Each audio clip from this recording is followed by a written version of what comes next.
Hello, everyone. Welcome to part 2 of our presentation of the complete Maize Meal Cooking Encyclopedia. We've looked at the main bibliographical sources, and now I would like to go through a bit the main technicalities. Just, to give you an overview, because certain readers might just feel, why this woman doesn't just talk about recipes and her innovations, and like she did with the other cooking books, the snack books, the milk recipe books. Why doesn't she do it? Because this is more than just cooking. A book is a complete encyclopedia where I bring innovation, so everything has to be rigorous. Plus, I finally joined the international policy stand I wanted to bring from the air and bit analysis into air and crafts. So you have to bear with me on this one. So we'll go through the a few technicalities that were mentioned in the book, and then hopefully I will do another podcast just to go through videocast, just go through chapter by chapter of the encyclopedia. Okay, so let's go through the complete Maize Meal Cooking Encyclopedia technical terms that might be relevant, and you won't be surprised if you're already following me in social media, especially on YouTube, to see certain technicalities that I've already been campaigning for. So let's start in the category for analysis and assessment prior to us providing the new receipts. So we're talking about international policy, what made us say that maize has to be the way forward. We start with the concept of advanced food science solutions. What is that? Well, that's the requirement for advanced solutions that's identified as addressing the disconnect acknowledged by G20 ministers, who noted that mere food availability fails to guarantee nutritional adequacy. So let's use this frame of analysis that things are not going well. There's a huge gap between the food people are obtaining and the nutritional value they have. Solving pervasive nutritional failure, manifesting as stunting and chronic macronutrient shortfalls, is framed as an engineering problem demanding molecular level food science interventions. So hence why, this was one of the many frames I used. The advanced food system solutions was one of the frames of the problem that we identified, as well as that G20 started by identifying as well that the food is not addressing the nutritional necessities of people. In terms of evidence, how would you categorize the evidence that we use in the first chapters? We say it's anthropological and archaeological evidence, because the history of maize cultivation is subject to chronological tension between localized macrobotanical, which we mentioned throughout the first chapter, and widespread microfossil evidence. So we mentioned different works by different frames of analysis. And this had obviously an impact in the evidence that was presented.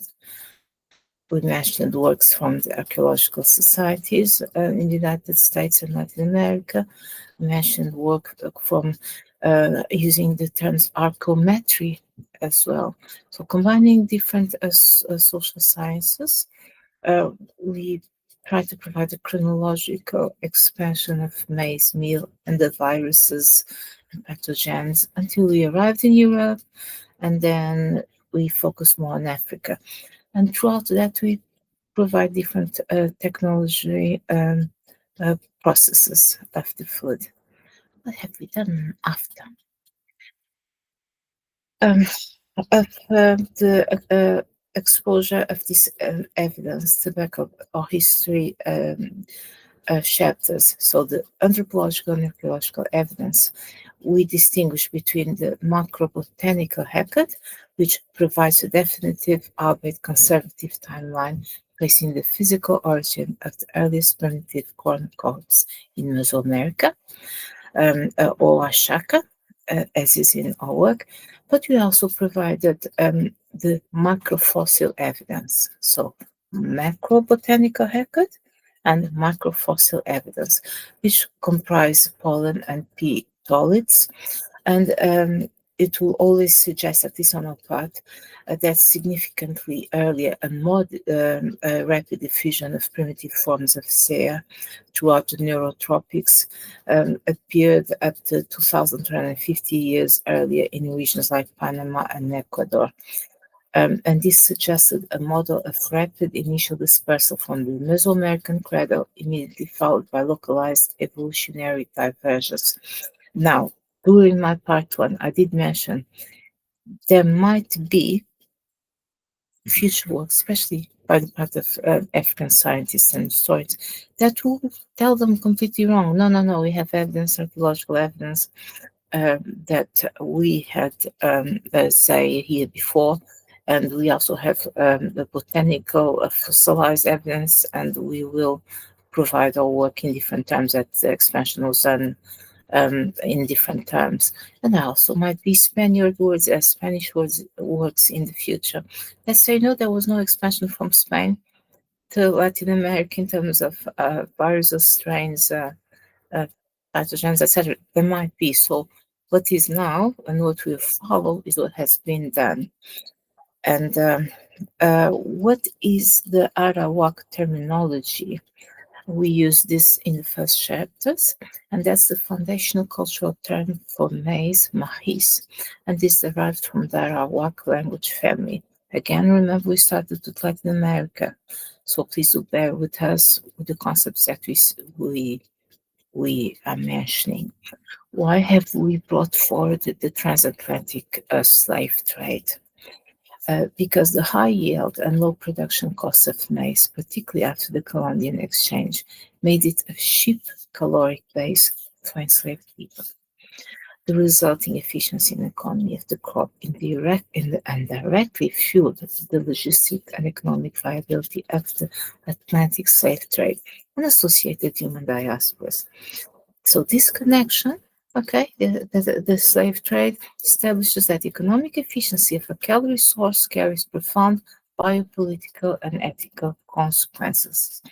And hence why, again, not only I found that this had to be introduced, and the research had to be introduced as my bibliographical source, but also I had to make sure that the readers could see the potential in the future of Africa, because maize meal is the most available and used staple in Africa, and the nutritional value is what has to be targeted for the sake of the mother, of the infant, but also to alleviate African countries from the horrible import burdens that they have of very bad quality products made mainly in India, China, that want to provide the market for byproducts such as spaghetti, etc., but doesn't have nutritional value and torture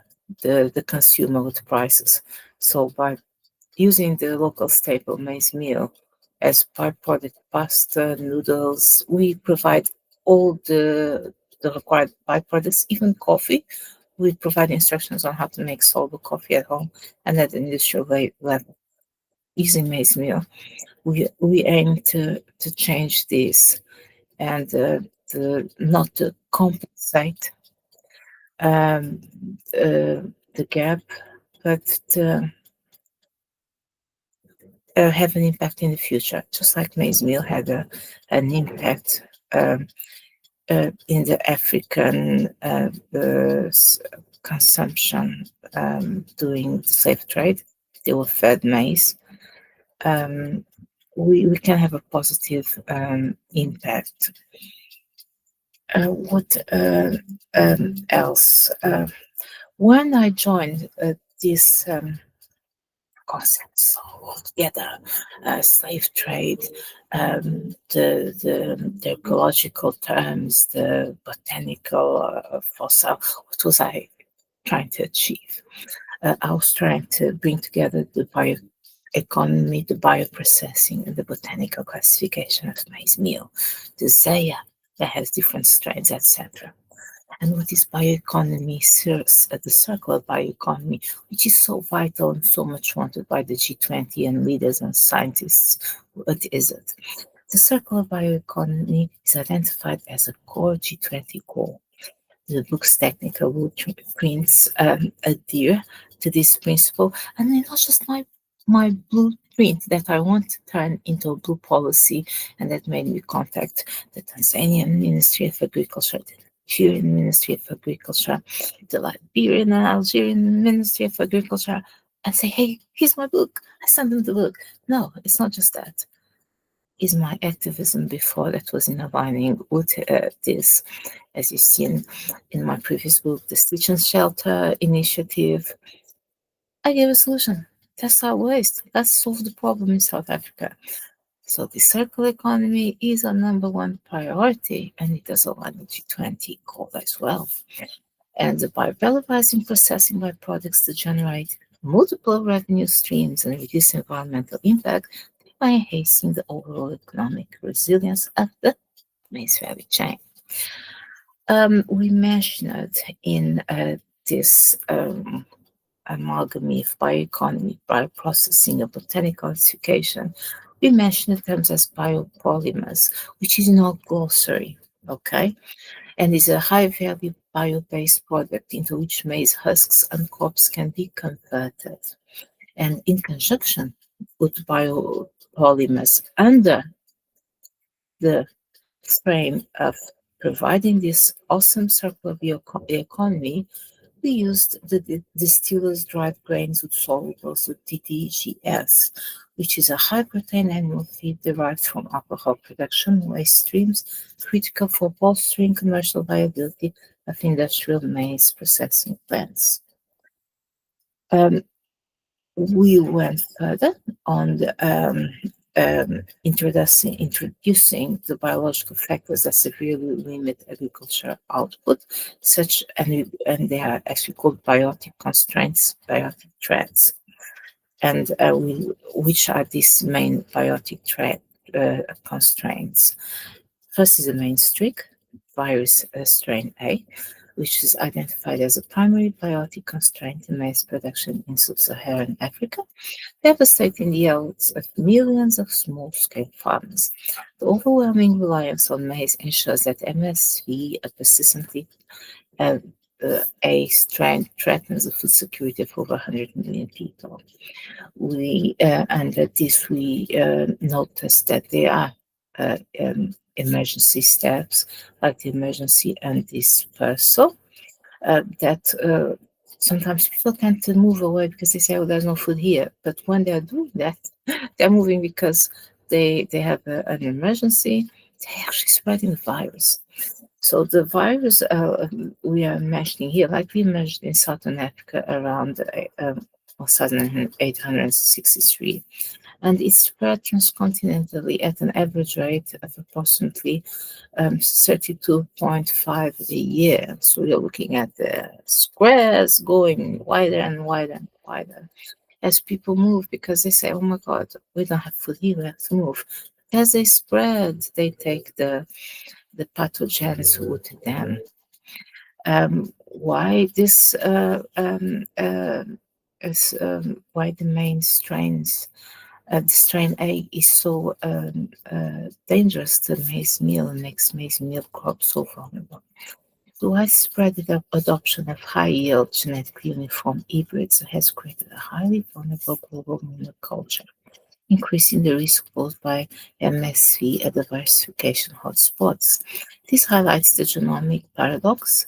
Maximizing yield through uniformity inherently undermines natural resilience.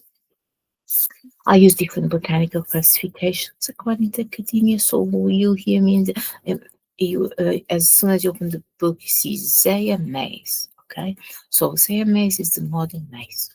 It's derived from the Graminae family of graces, noted for its formidable resilience and global distribution. But we used other two main botanical classifications. One is the ancestral complex, which is because modern maize evolved unequivocally from Zea maize as mexicana, frequently referred to as a Balsas atheosynthesis, stemming from a single domestication event in Mesoamerica. So back then, ancestral complex. We use another botanical classification, the maize races.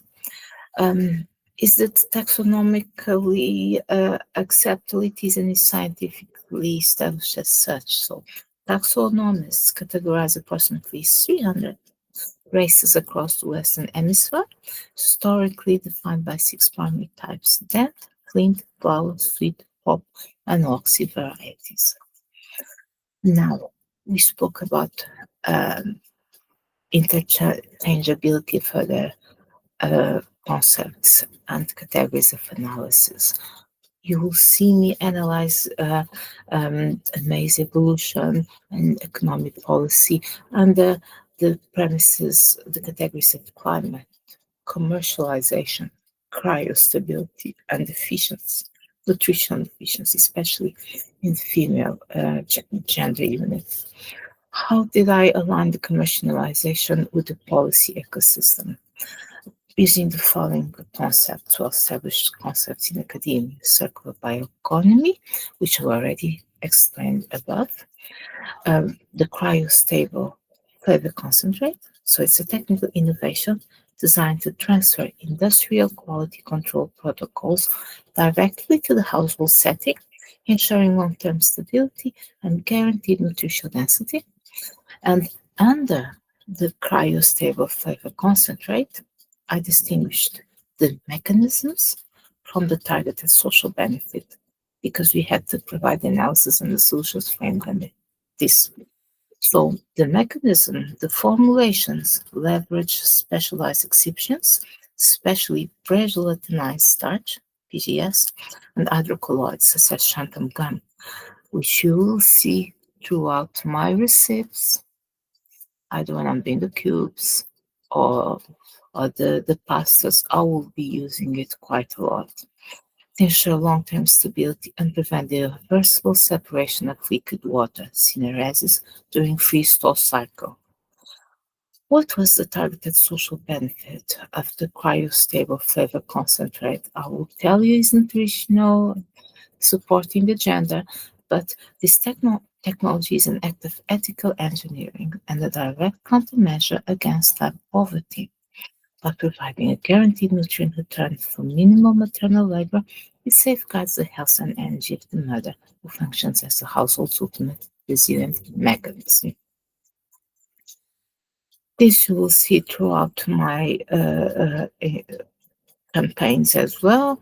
I spoke of this when I promoted my social theory model, Stitch and Shelter, and it resonates with my principles and my beliefs.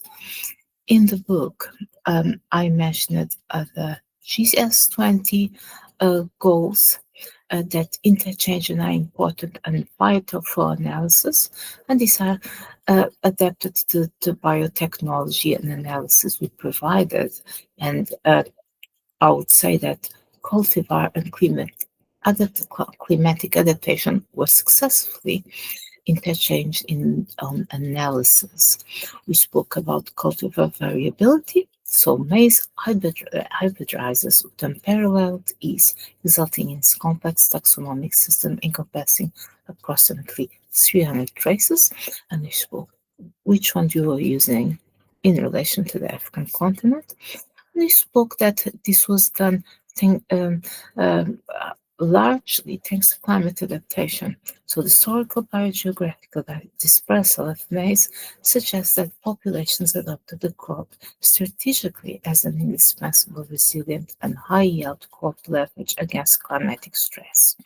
The increased usage in intensity generally corresponds to periods defined by warmer drier and more variable climate, positioning maize as a vital risk-free mechanism.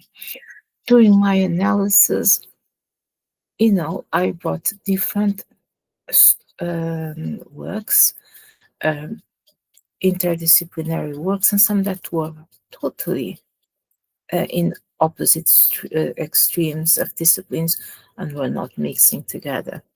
This unavoidably meant that I was analyzing discrepancies. And these discrepancies academically were analyzed chronologically. The tension between the conservative, localized macrobotanical dates, Mesoamerican highlands, and the antiquity of macrofossil records, distant ecological niches, requires a revised model of initial diffusion, favoring rapid early dispersal of the primitive cultigen. And again, I will tell you that this might change in a few decades if African scientists and archaeologists, paleontologists find evidence of the contrary and want to say that no, indeed, it originated elsewhere.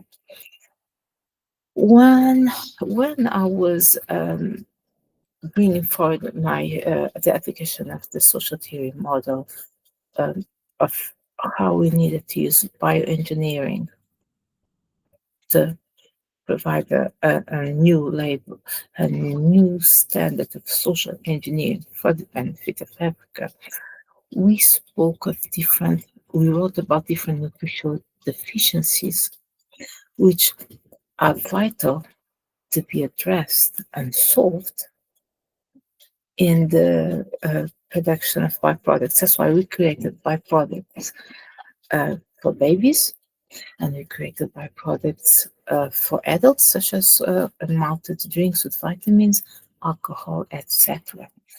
So the nutritional deficiencies that I found worth mentioning in association with my analysis and the presentation of maize byproducts were cognitive deficiencies.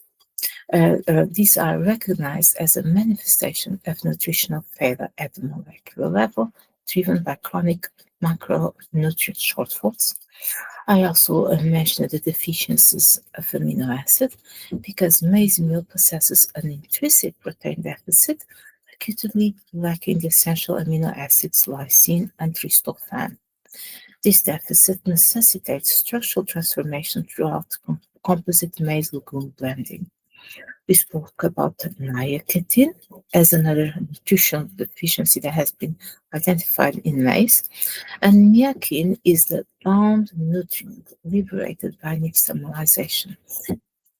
We spoke about different cooking and process, etc. And the alkaline treatment chemically releases this nutrient, making it bioavailable for human absorption. And we will look at, throughout the book, you look at different cooking processes and how they release different nutrients, vitamins, and how the cooking process is extremely important. And hence why we also, when we were talking about the snacks, we made a point of saying, yeah, producing the same snacks that you see in the that you see other people producing and saying, oh, here's fight Doritos, we're going to make it baked because it's possible to make it bake.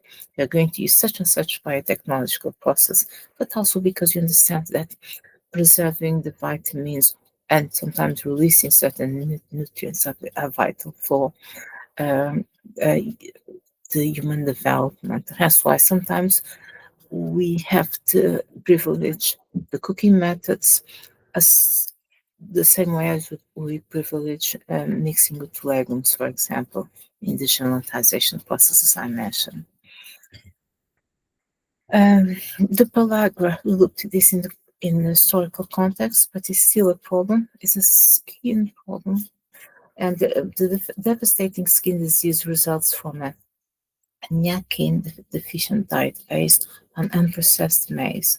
The failure of the Colombian exchange to transfer the nixtamalization process led directly to epidemic pellagra across European and African regions that adopted maize. Other nutrition deficiency that's vital address and that we address in our book is the reduction of the nutrition deficiency that is visible in stunting, for example. These are endemic problems, particularly across sub-Saharan Africa, which my encyclopedia addresses through food science solutions that ensure adequate nutritional density. I brought different methodologies, and I mentioned the authors by the name. Was it right? Was it wrong? Well, when I'm combining the food processing with methodologies, we have to acknowledge whoever brought the methodology analysis forward, especially when it involves gender issues. And I combined food engineering with concepts of entitlement, food crisis, and gender that already had been brought up. This the entitlement concept by a scientist called Zen. We'll get there.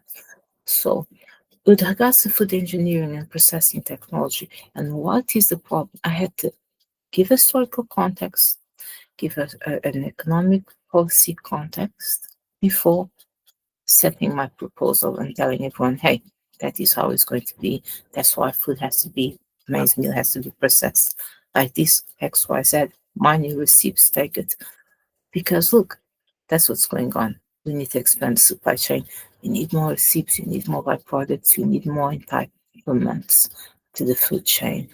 And in this sense, we brought forward extrusion technology, which is analyzed most precisely under the term high moisture extrusion, HME, which is a high capital expenditure industrial process detailed for producing texturized vegetable protein chunks.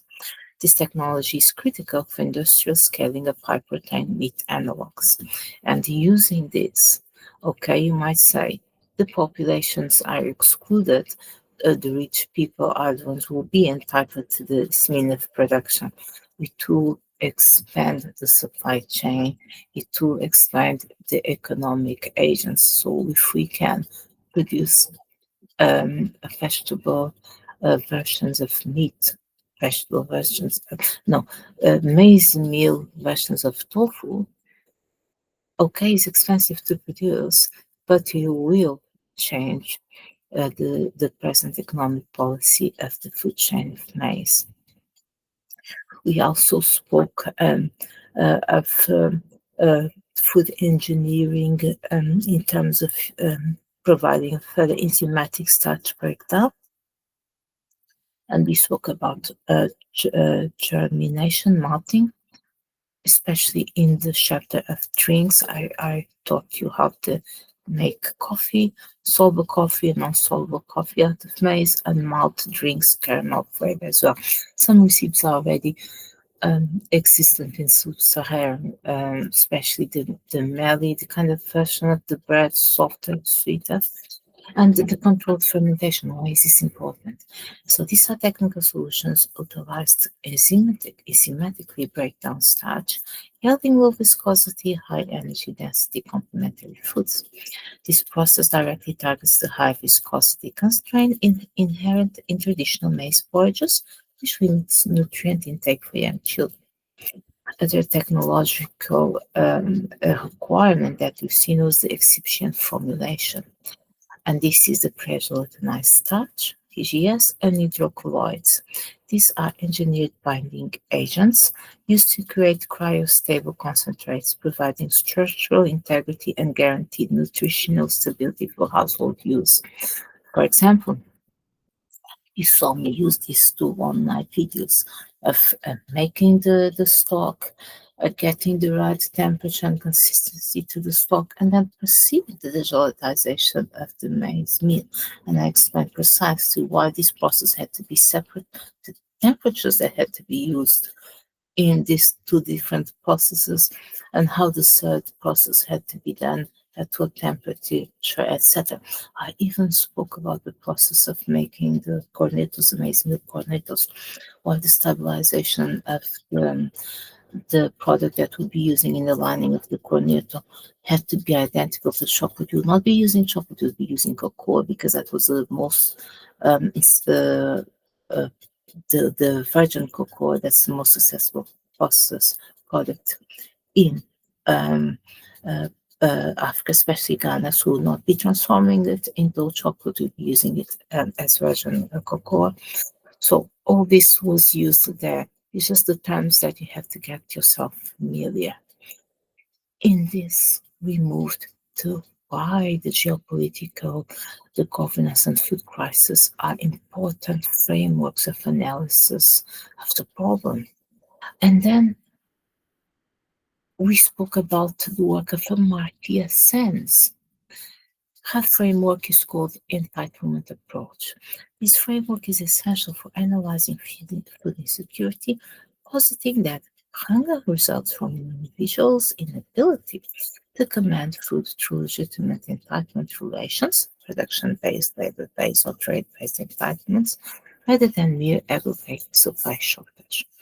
The collapse of production-based entitlement due to climate shock, combined with the erosion of trade-based entitlement due to economic impulsion and high prices, creates a critical vulnerability loop. How does this relate to the food crisis, to the food shortages and global challenge? Sen spoke about uh, uh, the shake, the sudden crisis. But the G20 is speaking about the global crisis, defined by a paradox. Sufficient global food production. Yes, the sufficient global food production capacity exists, but millions are suffering, starving, are suffering hunger. Why? Due to systemic failures of distribution, access, and nutritional quality. So the G20 takes more not an approach that Amartya Sen took in terms of entitlement framework, but because of systemic failures. And that is why we try to answer the G20 Summit International Policy Ecosystem cry for help, because this global forum sets the strategic context for the book. It sets all campaign, even before the book, with Stitch and Shelter, and all campaigns for the G20 Sustainable Development Goals, because it acknowledged the disconnect between food availability and nutritional adequacy, and prioritizing goals such as the SDG 2, zero hunger, and the circular bioeconomy. We don't take a particular view of Amartya Sen that the problem is the entire entitlement. We tend to take the view of the G20 that has a governance failure, the policy paradoxes. Hence why I provided a comparative analysis of different countries of Africa. I mentioned Zimbabwe, I mentioned Zambia, and the policies, frameworks that were unavoidably affecting the demand of the maize and excluding the small producer. The FRI paradox, the Food Reserve Agency of Zambia. The FRI expanded its role beyond maintaining a strategic reserve, purchasing up to 80 million of the market's 80% of the market surplus, which concentrated supply led to spoilage. So food spoiled and created an artificial market scarcity, ultimately undermining small traders and hammer mills because they needed the food that was stored in the Zambia government's storage units. And the GMB paradox, the Grain Marketing Board Zimbabwe.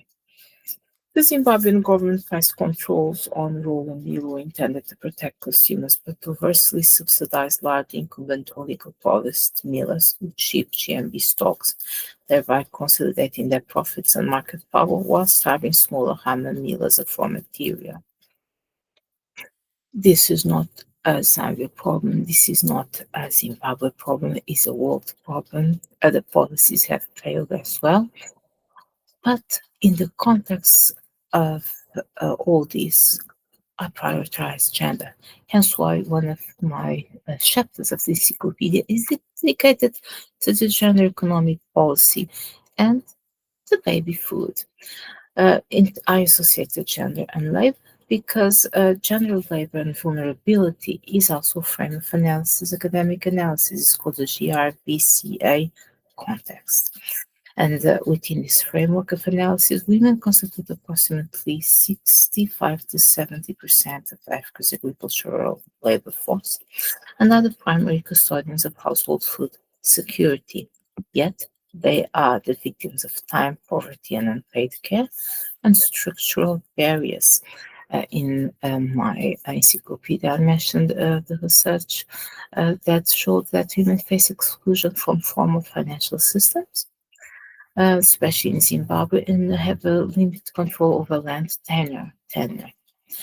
And we provided the frameworks which were called to answer this problem, but not fully.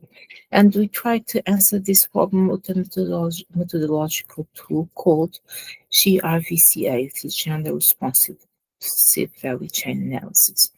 This methodological tool is necessary to rigorously examine how prevailing gender roles shape women's participation, their ability to capture benefits, and their unique risk profile at every node of the maize value chain. And not surprising, you had me talking of all the nutritional requirements. Um, okay, men and women are both part of the family of humanity. I agree, and hence why I provide humanitarian solutions. And we do that.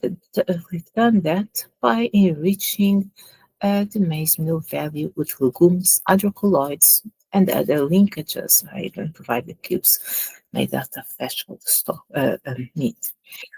How did I frame the humanitarian and historical labor context? By using the hand milling. So how did hand milling evolved and is being used in Africa these days? So historically classified as extremely labor-intensive women's work, started in Mesoamerica, and they required 30 to 40 hours per week to be paid, and today is still used in Africa. It's a fantastic means of operation, but is mostly used by women, and we have to analyze why. How is the hydrocolloids necessary? We need binding agents to join the pre-gelatinized starch to stabilize the cryostable flavor concentrates against freezing and melting. So when I was doing my cubes, I had to use this starches and binding agents to prove that the foods that we were providing for women and children had a successful binding capacity of legumes and meat proteins. The maize meal. We use different starches. I use tapioca. I use yam starch, and I even suggested in a section that if you don't have that, go ahead and get something from your kitchen, even the baking powder, which I totally detest, always give a salted flavor to the maize. We also introduced the high moisture extrusion again, and explained how this can be done at the industrial level to help the gender access the means to produce high protein structure engineering. So the maize meal nutritional value can be had at the mass level, and women can access legumes for their children already incorporated into maize byproducts. The hybrid vigor is an evolutionary explosion caused by the merger of northern flint and southern bent varieties in the U.S. Midwest during the mid-19th century, which transformed maize into a highly productive foodstuff and laid the groundwork for agricultural industrialization. So there has been crossbreeding that we recognize in this context It has been done. The nutritional value of maize already has been done, and hybrid figure is one fantastic process. But we wanted more.